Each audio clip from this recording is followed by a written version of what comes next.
17절에서 20절까지 말씀을 함께 보겠습니다. 실제 본문은 2장 11절부터 2장 3장 끝까지지만 우리 오늘은 2장 읽는 거 17절부터 20절까지 보겠습니다. 우리 함께 한 목소리로 읽도록 하겠습니다. 네. 함께 읽겠습니다. 시작.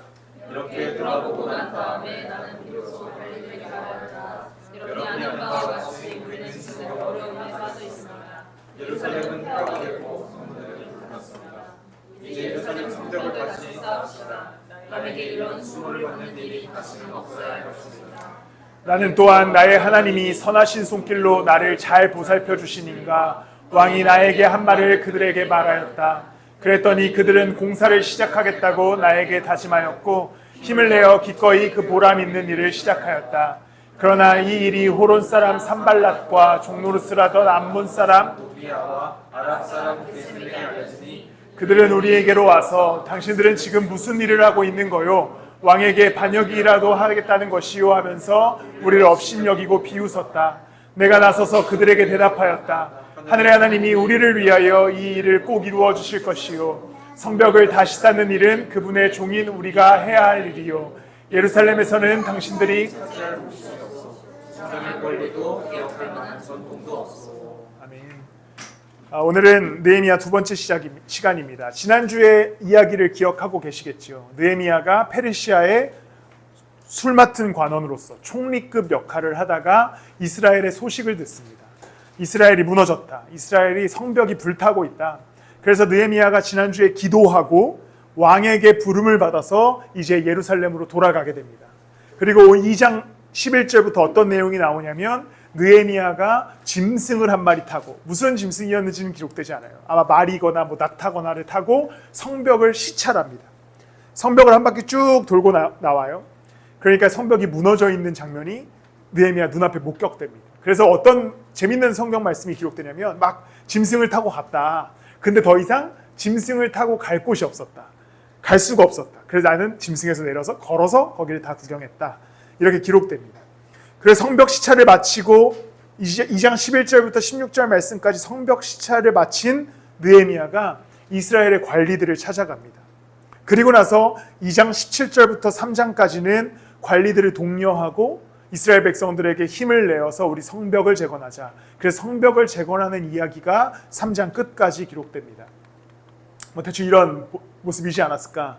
그냥 이미지를 한번 따와봤는데요. 중요하진 않고 2장 17절에 이제 느헤미야가 이스라엘 백성들에게 찾아가서 이렇게 얘기합니다. 이렇게 돌아보고 난 다음에 나는 비로소 관리들에게 말하였다. 여러분이 아는 바와 같이 우리는 지금 어려움에 빠져 있습니다. 예루살렘은 폐허가 되고 성문들은 불탔습니다. 이제 예루살렘 성벽을 다시 쌓읍시다. 이제 관리들에게 우리 성벽을 다시 쌓자. 우리가 비록 지금 불타 있고 무너져 있지만 어려움을 만났지만 성벽을 다시 재건해 가자라고 독려하면서 이스라엘 백성들과 함께 성벽 재건을 시작하는 것이 본격적으로 시작되게 됩니다. 이스라엘 백성들은 기본적으로 어려움에 빠져 있었습니다. 이들은 평안한 상태에서 성벽 재건을 시작하지 않아요. 그들은 이미 어려움에 빠져 있었고 성벽은 불타 있었고 이방 민족들이 괴롭히고 있는 최악의 상황에서 가장 어렵고 힘든 상황에서 성벽 재건을 시작하게 됩니다. 그리고 오늘 말씀을 통해 우리가 나누고 싶은 이야기는 우리의 성전된 삶과 우리 교회가 이 어려움 속에서 어떻게 하나님의 성전을 재건할 것인가, 또 교회를 세워나갈 것인가에 대해서 함께 말씀을 좀 나눠보고자 합니다.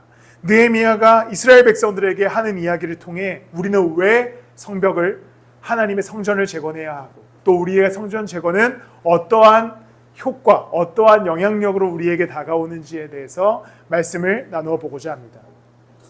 먼저 이스라엘 백성들이 성전을 재건하는 이야기에서 중요한 것은 수치와 수모를 겪는 일이 없도록 하자라고 느헤미야가 이야기합니다.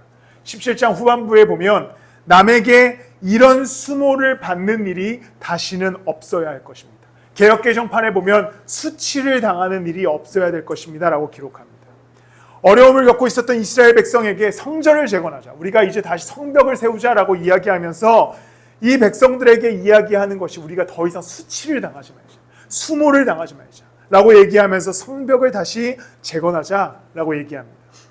이스라엘 백성들이 수치를 씻는 방법, 그 포로기에 그 어두웠던 과거를 청산하는 방법은 강대국이 되어서 전쟁에서 승리를 하는 방법이 아니었습니다. 곳간에 불을 엄청나게 쌓아서 부유한 국가가 되는 것도 성전이 재건되는 방식이 아니었습니다. 이스라엘 백성들이 수치를 씻는 유일한 방법은 성전을 재건하는 것인데, 성전은 무엇입니까? 하나의 건물이 아니죠. 왕궁이 아니에요. 하나님의 임재 장소가 성전입니다. 그러니까 이스라엘 백성들이 성전을 재건해서 수치를 씻어내겠다, 수모를 당하는 일이 없도록 하겠다라고 하는 것은 이제 이 나라 가운데 군사력이 대단해서가 아니라, 혹은 곳간에 막 엄청나게 많은 곡식들이 쌓여서가 아니라 성전의 재건, 성벽의 재건, 하나님의 나라의 재건, 하나님의 임재 장소의 재건을 통해서부터 우리가 수치와 수모를 씻어내자라고 이야기하는 겁니다. 이스라엘 백성들의 수치와 수모로부터의 벗어남은 하나님의 임재로부터 가능해집니다. 사실 우리는 이스라엘 백성 때처럼 예수님을 믿는다고 교회를 다닌다고 핍박을 당하거나 조롱을 당하거나 다른 사람들이 우리의 삶을 무너뜨리려고 하거나 하지는 않습니다. 그러나 우리는 사실 수많은 이유로 스스로 수치를 당해요. 수모를 겪습니다. 왜냐하면 세상의 가치관을 따라가느라 허덕이며 살아가는 인생 속에서 우리는 수치를 겪습니다. 왜냐하면 실패를 맛볼 때가 있기 때문이죠. 때로는 세상 사람들의 평가와 기준에 의해서 우리는 수모를 당합니다. 왜냐하면 그거밖에 하지 못하느냐, 그거밖에 안 되느냐. 또한 개인적인 삶의 문제가 우리의 삶을 덮칠 때에 우리는 수치를 당해요. 아니, 이런 문제를 그리스도인이 만났네. 어려움을 겪고 무너짐을 경험합니다. 때로는 사람들이 평가하는 것, 교회 다니는 이로서의 평가를 당함으로써 수치와 수모를 당하기도 합니다. 교회 다니는 사람이 그래? 그거밖에 안 돼?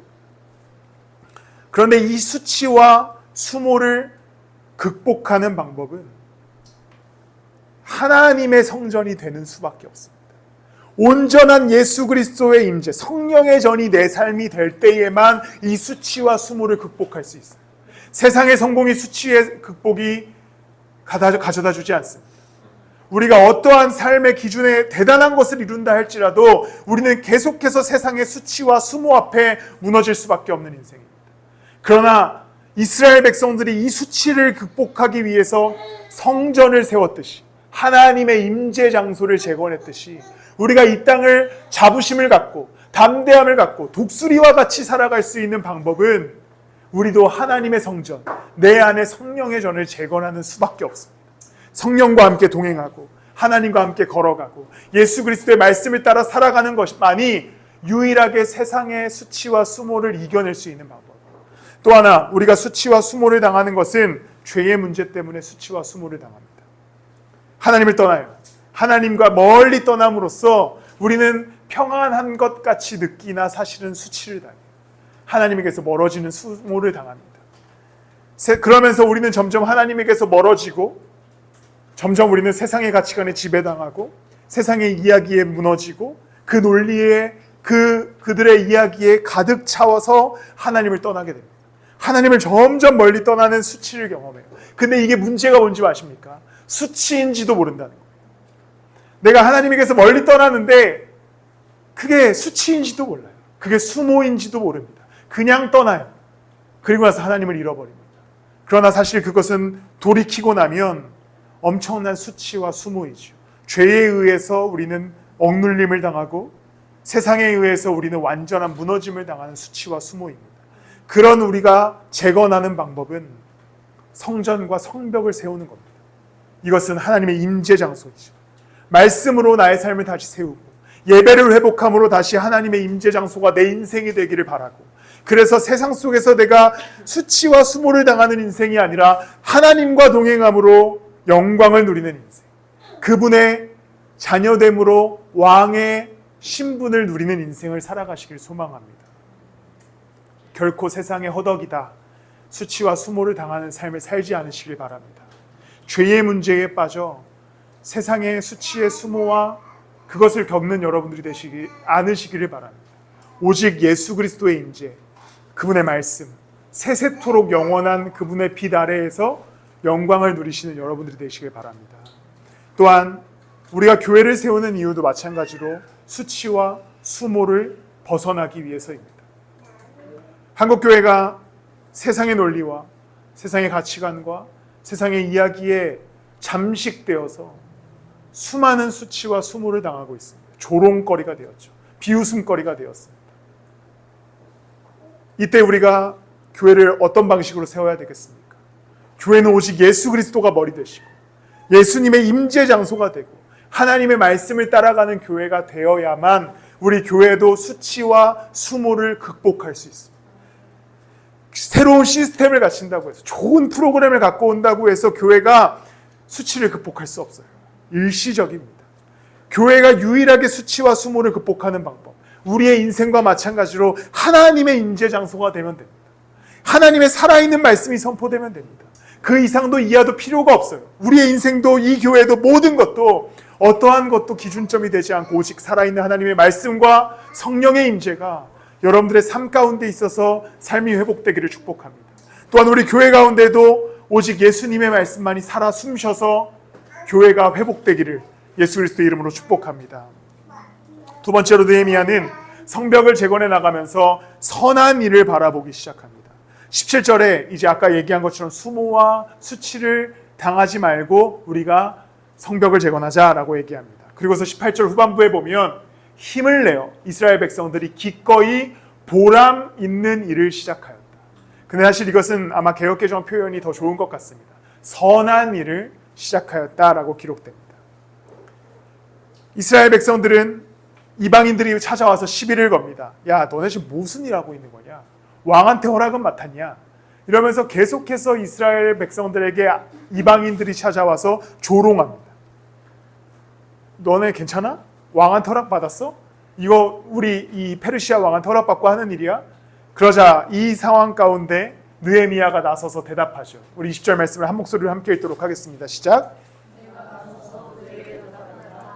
하나님이 우리를 위하여 이 일을 꼭 이루어 주실 것이요 성벽을 다시 쌓는 일은 그분의 종이가 해야 할 일이요 예루살렘에서는 당신들이 차지할 몫이 없소 주장할 권리도 기억할 만한 전통도 없소.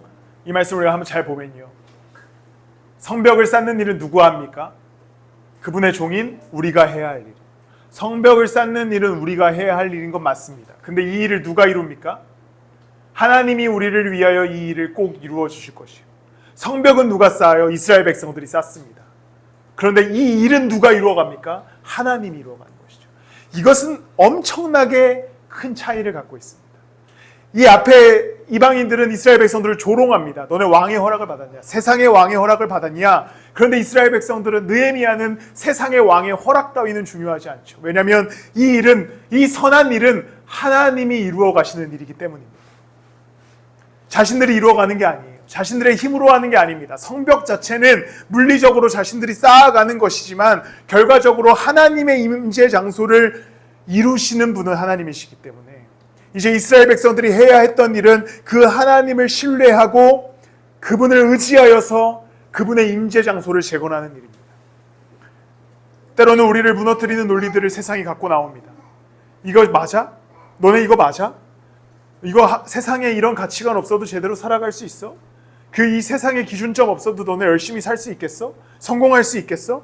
이 이방인들이 꼭 이스라엘 백성들에게 가지고 와서 왕 없이 괜찮겠어? 세상의 왕 없이 살 수 있겠어? 라고 문의하는 것처럼 우리에게도 지속적으로 질문이 옵니다.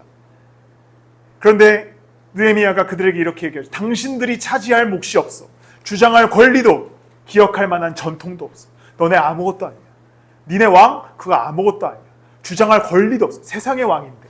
페르시아의 왕이라면 정말 당시에 세계의 패권을 가졌던 왕인데 느헤미야가 감히 얘기하기를 주장할 만한 권리도 없다.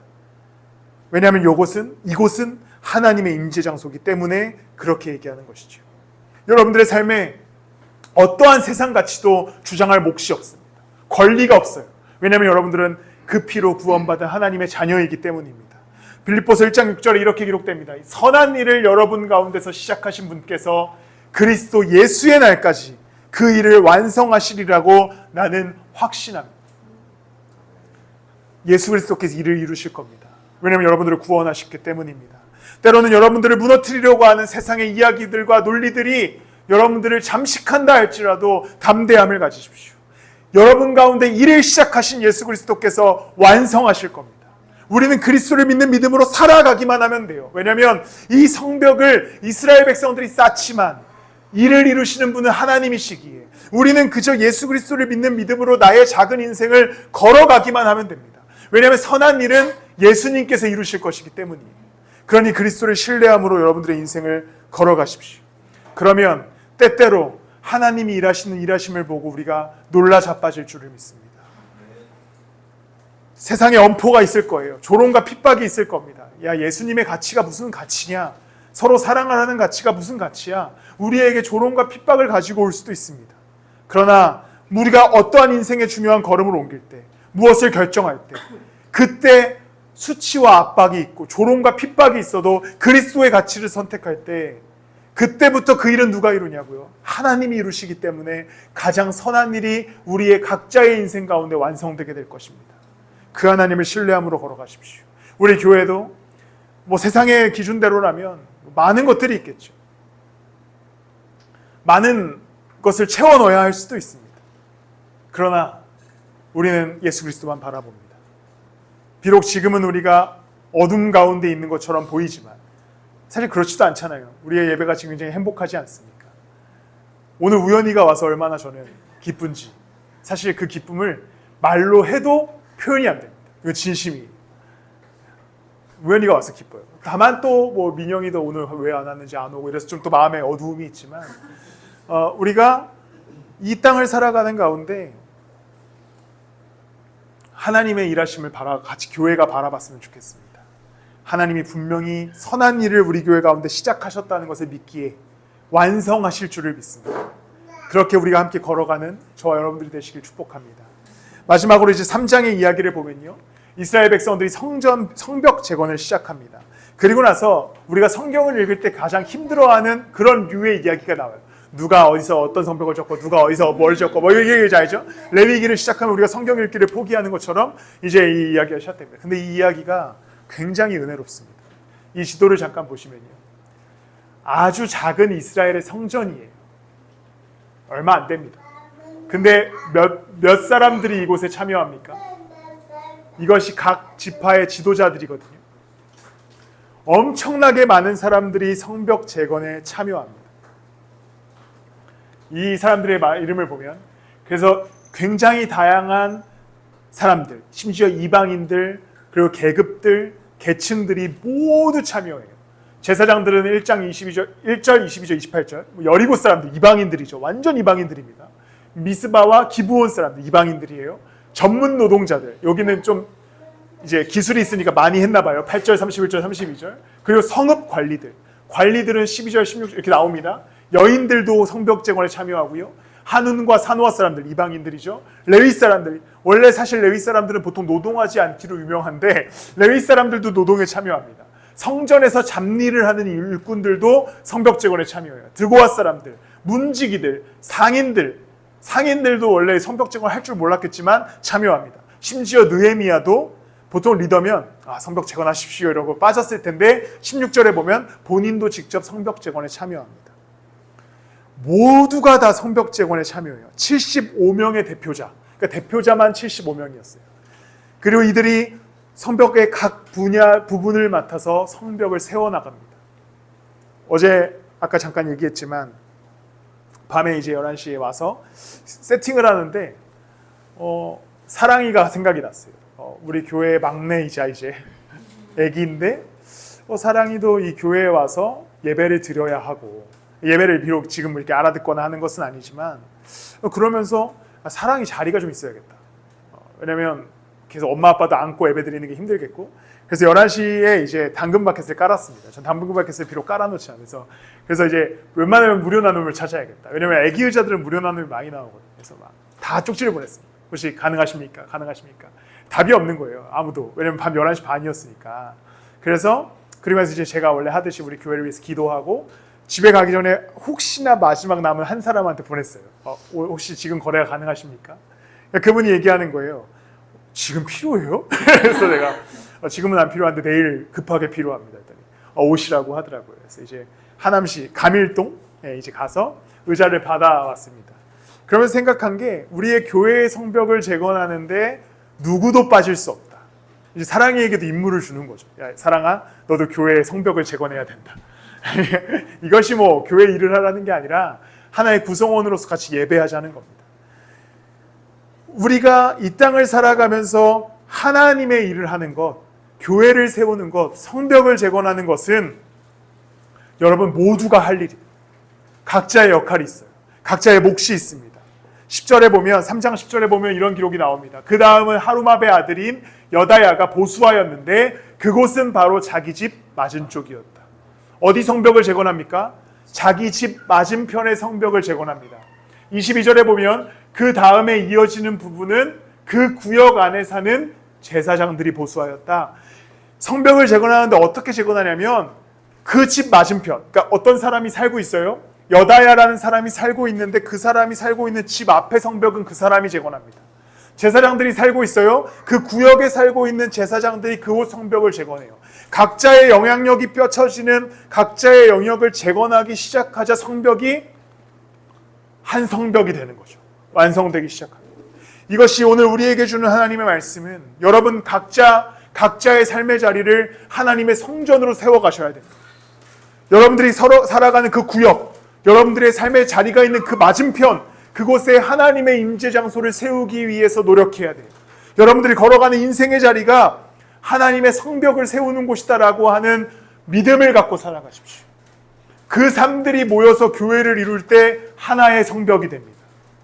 이스라엘 백성들이 성벽을 재건할 때 어떤 노동자들을 불러서 성벽을 재건하지 않잖아요. 75명의 리더들을 뽑아서 각자가 살고 있는 그 구역의 집 앞에 성벽들을 세우기 시작합니다. 그 성벽들이 모여서 한 성벽이 되는 것이죠. 오늘 우리에게 주신 하나님의 말씀, 여러분들의 인생의 성벽을 세우십시오. 여러분들이 걸어가고 있는 그 자리가 하나님의 임재 장소라는 사실을 까먹지 마세요. 여러분들이 걸어가고 있는 그 삶의 순간이 하나님이 임재하고 있는 영광스러운 장소라는 것을 결코 잊지 마십시오. 그 집 앞이, 그 구역이 여러분들의 성벽을 세워야 하는 공간입니다. 또한 그 성벽을 재건한 여러분들이 이곳에 모였다면 교회도 또한 그렇게 세워줘야 됩니다. 각자의 삶이 성벽이 재건되어야 하는 영역임을 잊지 마시고 성벽이 재건되었다면 그 삶들이 접붙인 데서 한 교회를 이뤄나가는 꿈을 꾸길 바랍니다. 이것이 교회의 하나님이 원하시는 방향입니다. 대단한 리더가 한 명 세워져서 성벽을 다 재건한 다음에 일로 들어오세요 하면 안정적일 수는 있겠죠. 있어 보일 수는 있어요. 그러나 하나님이 원하시는 성벽과 성전의 재건 방식은 각자의 삶의 영역을 세우게 하시고 그것들이 하나가 되어 모일 때에 교회가 되는 아주 몸된 교회의 아름다운 방식을 하나님이 요구하십니다. 사랑하는 성도 여러분, 여러분들이 성벽입니다. 여러분들이 교회예요. 여러분들이 살아가는 삶의 자리가 교회입니다. 그러니 여러분들의 영역에서 하나님의 임재 장소를 제대로 이루어 가십시오. 허투루 하지 마세요. 하나라도 무너지면 적군이 쳐들어오기가 쉬워집니다.